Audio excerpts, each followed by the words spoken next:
Así que vamos ahora con un tema importante, mi querido consumidor, a lo largo y ancho de nuestro querido país. Recomendaciones para el uso eficiente de artefactos eléctricos por el aumento de temperatura. Para ello hemos invitado al ingeniero Oscar Echeverría, especialista de atención al ciudadano de Ocinermin. Bienvenido nuevamente, mi estimado ingeniero. Sí, muchísimas gracias. Un saludo a todos los radioyentes. Es un grato placer saludarlos a nombre del organismo supervisor de la inversión en energía y minería, Ocinermin. Qué bien. Estamos con la canción muy propicia, ¿te parece? Sí, por supuesto. ¿Le parece a usted, ingeniero Oscar? No, Pedro Suárez Vértiz nos adelantó, pero qué buena canción que dejó. La tierra está cambiando, así que hay que comenzar a trabajar en ello y hacer las cosas mejor. Entonces, vamos a trabajar el tema para uso eficiente de los artefactos eléctricos por el aumento de la temperatura. Perfecto. Vamos entonces. Tenemos artefactos que ahora se han vuelto indispensables. Por supuesto, sí. Los ventiladores, ¿no? Los aire acondicionado. El aire acondicionado, ¿no? Las refrigeradoras, las congeladoras, todos estos artefactos que se han vuelto indispensables para pasar un verano agradable. Efectivamente, ¿no? Sí, o sea, todos estos artefactos nos facilitan la vida realmente, ¿no? Pero siempre hay que entender de que usar determinado artefacto implica también un costo, ¿no? Entonces, y eso hay que tenerlo presente. Por ejemplo, si utilizamos en la casa aire acondicionado, ¿no? Hay que entender que estos equipos tienen una potencia bastante grande, consumen mucha energía, y realmente la factura a fin de mes podría resultar bastante alta, ¿no? Hay que tener, en comparación con los ventiladores, el aire acondicionado consume 20 veces más energía, ¿no? Para enfriar un ambiente determinado, ¿no? En todo caso... Y la instalación también es especial. ¿costosa? Sí, claro, necesita un equipo técnico especializado, ¿no? Bueno, las personas que desean aire acondicionado deben asesorarse con profesionales en la rama, ¿no? No es solamente comprar el aire acondicionado, sino también distribuirlo, colocarlo en una zona que no interfiera con los muebles, por ejemplo. Y de manera adecuada, ¿no? Porque nosotros hemos visto, por ejemplo, en yo no te voy a decir el nombre, pero hemos visto en algunos restaurantes y en algunas oficinas que los ponen y al final solamente le da a un grupo, es decir, no distribuyen bien el aire. Efectivamente, ¿no? Entonces, eso ya es un tema del especialista, ¿no? Los especialistas saben cómo optimizar el flujo del aire frío, ¿no? Y favorecer a todos, ¿no? Entonces, pero siempre tener en cuenta, ¿no? Ok, quiero aire acondicionado, tengo que tener en mente de que la potencia de los aires acondicionados, uno pequeño, por ejemplo, para un dormitorio de 4x3, tiene una potencia de 1000 watts, ¿no? Y así sucesivamente. Y ahora se ha diversificado felizmente, ¿no? Porque antes solamente habían tremendos aparatos y uno tenía que ajustarse a los aparatos. En cambio, ahora estamos viendo que ya existen de varios tamaños, de varias potencias. Efectivamente, ¿no? Entonces, sí es bueno tener eso en cuenta, ¿no es cierto? Entonces, recordar que, por ejemplo, en una habitación, si encendemos el aire acondicionado 5 o 6 horas al día, ¿no? Entonces estamos consumiendo alrededor de 6 unidades de energía diariamente. Eso implica como unos 6 soles diarios de gasto, ¿no? Un aire acondicionado pequeño, ¿no? Y uno más grande, evidentemente, va a gastar mucho más energía y dinero. Ingeniero, usted ha dicho algo muy importante que debemos tener en cuenta y es el hecho de la distribución. Es decir, yo cuando hago la adquisición del aparato del aire acondicionado, yo tengo que ayudarme con una persona especializada para ver la distribución adecuada. Efectivamente, ¿no? sí.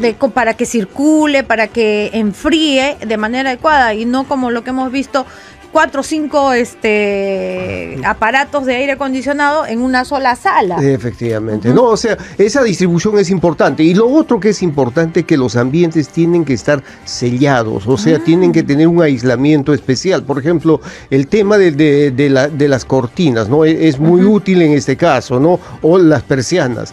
Asimismo, las ventanas deberían de ser debidamente selladas, ¿no es cierto? Entonces, ¿por qué? Porque ¿de qué vale tener el aire acondicionado si vamos a abrir luego la ventana, ¿no? Entonces el aire frío se va por allí y bueno, y entonces el equipo va a trabajar mucho más o el beneficio que se va a recibir es muy bajo, ¿no? Menor, ¿no? Así es. Ahora vamos con los ventiladores. ¿Es más recomendable un ventilador o cada uno tiene sus propias características y sus propias formas de enfriar según las necesidades del consumidor?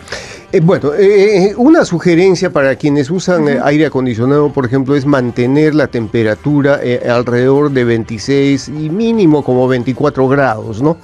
Centígrados. Entonces es una temperatura bastante agradable y bueno, entonces el aire acondicionado no va a estar sobreexigido, ¿no? Hay que tener en cuenta de que si se disminuye mucho más la temperatura, más gasto de energía y por supuesto esto se incide en la factura. Pero eso también depende de la cantidad de personas que hay en el ambiente, ¿no? Porque, por ejemplo, yo he podido ver como docente, si tienes, por ejemplo, 35 alumnos, un aparato de aire acondicionado pequeño, la temperatura la bajan hasta 22. Claro, probablemente. Por la cantidad de personas. Y ese es por la cantidad de personas, ¿no es cierto? En cambio, un ventilador, ¿no? Ya les había anticipado que gasta el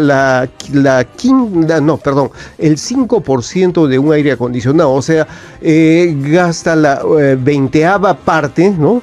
Del aire acondicionado. Por supuesto que la temperatura que nos brinda no es tan agradable como la del aire acondicionado, ¿no? A alguien le gusta el frío, pues, y quiere aire acondicionado. Claro, yo creo que es su elección, ¿no? La ventaja del aire acondicionado es que enfría. Efectivamente. En cambio, el otro distribuye el aire. Circula el aire, pero precisamente al hacer circular el aire también enfría el ambiente, ¿no? No en la magnitud del aire acondicionado, pero sí lo baja a una temperatura a veces agradable, ¿no es cierto? Entonces, pero hay ventiladores de diferentes tamaños también, como así el aire acondicionado, ¿no? Hay tamaños de entre 40 centímetros, ¿no? Que son para familias pequeñas o personas de un grupo reducido de personas. Luego están los de 50 centímetros, ¿no? Y así, y entre ellos la potencia de los ventiladores va yendo de 50 watts, 70, 80, 100, hasta 150, que ya son los de tipo industrial, que son mucho más grandes, ¿no? Que tienen hasta 60, 70 centímetros de diámetro, y esos pues ofrecen una circulación de aire mucho mayor. Y eso me estoy dando cuenta que importante es la distribución, porque por ejemplo, si el techo es muy alto y tengo el aire acondicionado muy arriba, no va a rotar muy bien el enfriamiento. Sí, por supuesto, ¿no? Entonces, y lo mismo sucede con los ventiladores, ¿no? Entonces, hay que ubicarlos también en zonas estratégicas de tal manera que beneficien a las personas que están en un ambiente, ¿no? Por supuesto. Me estoy dando cuenta de algo también. Qué importante es contar con el personal adecuado.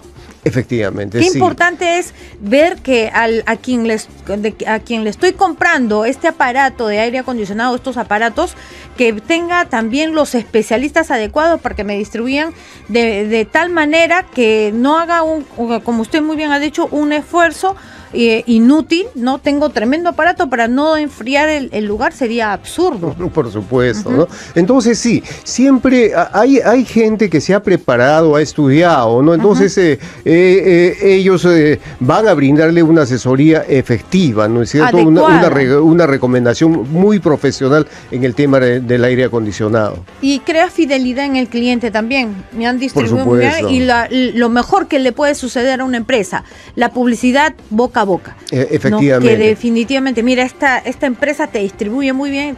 ¿Quién no va a ir donde esa Por supuesto, un buen servicio siempre se premia, ¿no? Solicitándolo con mayor frecuencia. Muy bien, ahora pasamos a los congeladores, ¿le parece? Sí, con las congeladoras, refrigeradoras. Por supuesto, ¿no? Y ese es el... Que ahora trabajan más que nunca. Ese es el artefacto común y corriente en las casas, ¿no es cierto? No hay aire acondicionado, pero sí hay una refrigeradora, ¿no? Entonces, con la refrigeradora, ¿qué cuidados hay que tener, no? Quizás ahora hay que reducir la temperatura interna un poco más, ¿no? O sea, ajustar el termostato a casi al máximo frío, por así llamarlo. Sí, pero siempre tener en cuenta lo siguiente: la refrigeradora, y esto también es aplicable a las congeladoras, en sus puertas, en sus tapas, tienen un sello de Hebe, ¿no? Una goma que impide la salida del aire frío o la entrada del aire caliente. Entonces, hay que siempre verificar que esta goma esté limpia, ¿no? En buen estado de conservación, ¿no? Entonces, una prueba que pueden hacer es poner una hoja, por ejemplo, en la puerta de la refrigeradora, cerrarla, ¿no? Y tratar de sacar la hoja. Si la hoja cede fácilmente, entonces ya es un indicativo de que hay que hacerle un mantenimiento a esos sellos. Y que estoy perdiendo energía. Efectivamente. En mano, en algo que, porque usted ha dicho algo muy claro. Si dejo la puerta semiabierta o está malogrado estos sentidos de seguridad, el motor va a trabajar más. Mucho más. ¿No? Va a tratar de enfriar todo el ambiente y lo que hacemos es perder energía. Efectivamente, ¿no? Entonces, cuanto más tiempo trabaje el refrigerador, siempre recuerde, ¿no? Más energía se está consumiendo, ¿no? Entonces, esa es la importancia. El otro tip, especialmente en los refrigeradores y las congeladoras, es que eviten la formación de hielo en el freezer, por ejemplo, ¿no? A veces hay capas de hielo bastante gruesas. Eso hay que limpiar, ¿no? ¿Por qué? Porque impide que los alimentos se enfríen apropiadamente. Entonces, esa segunda recomendación, ¿no? Mantener muy limpio las zonas de refrigeración. Y también el otro tip es evitar introducir alimentos muy calientes en el refrigerador, ¿no? Porque un alimento caliente va a calentar el interior y va a hacer que el motor del refrigerador funcione también, ¿no es cierto? Tenemos una pregunta, Lucía Guerrero de Lince. Ella nos pregunta, yo pensaba todo lo contrario, que el congelador tenga más hielito era mejor. Me gustaría que lo explique. A ver, bueno, siempre hay esa creencia, ¿no es cierto? Lo que pasa que esa costra de hielo, ¿no? Ya impide que lo que se ponga al interior, o sea, encima de esa costra de hielo, se enfríe más rápido, ¿no? En cambio, quitando esa costra de hielo, el enfriamiento de lo que se ponga es mucho más rápido, ¿no? Entonces, y eso implica un consumo menor de energía, ¿no? Entonces, ¿cuán importante es el quitar ese hielo de la refrigeradora? Ya saben, ceñitos, no enfría más mientras más hielo tengas. Es todo lo contrario. No tiene que estar. Yo he visto y nos han mandado fotitos de sus congeladores que está, pero tiene más o menos 2 centímetros de... Así es, ¿no? Y a veces hasta más grueso. Y a veces piensan que eso es mucho mejor. Tiene que estar limpio. Por supuesto, ¿no? ¿Por qué? Porque el frío de la refrigeradora, ¿no? Se está perdiendo en mantener ese hielo, ¿no? Entonces, allí se está gastando más energía. Ya lo que nos preguntó Ceñito, ahí ya le acaba de responder. No se va a congelar mejor tus alimentos, tus víveres, en función a que tengas más costra de hielo, sino en función a que esa temperatura baja vaya de frente a tus alimentos en lugar de estar reforzando y mantener ese hielo. Es lo que yo entendí. ¿Sí? Así es correcto. Así es. Muy bien. Entonces ya saben. Y lo otro importante, no meter comida caliente. Así es, ¿no? Entonces, esperar, o sea, tenemos, sí, eso sí, la comida preparada sí hay que guardarla en la refrigeradora, claro, pero hay que esperar a que adquiera la temperatura en el ambiente y luego guardarla, ¿no es cierto? Entonces, de esa manera también se evita que el interior de la refrigeradora se recaliente, ¿no? Y nuevamente el motorcito arranque, dado que los sensores, el termostato detecta esas temperaturas altas, ¿no? Entonces, mucho cuidado, por favor. Yo creo que lo más importante, porque tengan mucho cuidado, ahora hay ollas de inducción y a veces la gente mete la olla y la olla sigue caliente. Efectivamente, ¿no? Entonces, lo recomendable, no sé, a ver, dígame usted, ingeniero, yo he leído que lo recomendable es sacar la comida de la olla y ponerla en un tupper.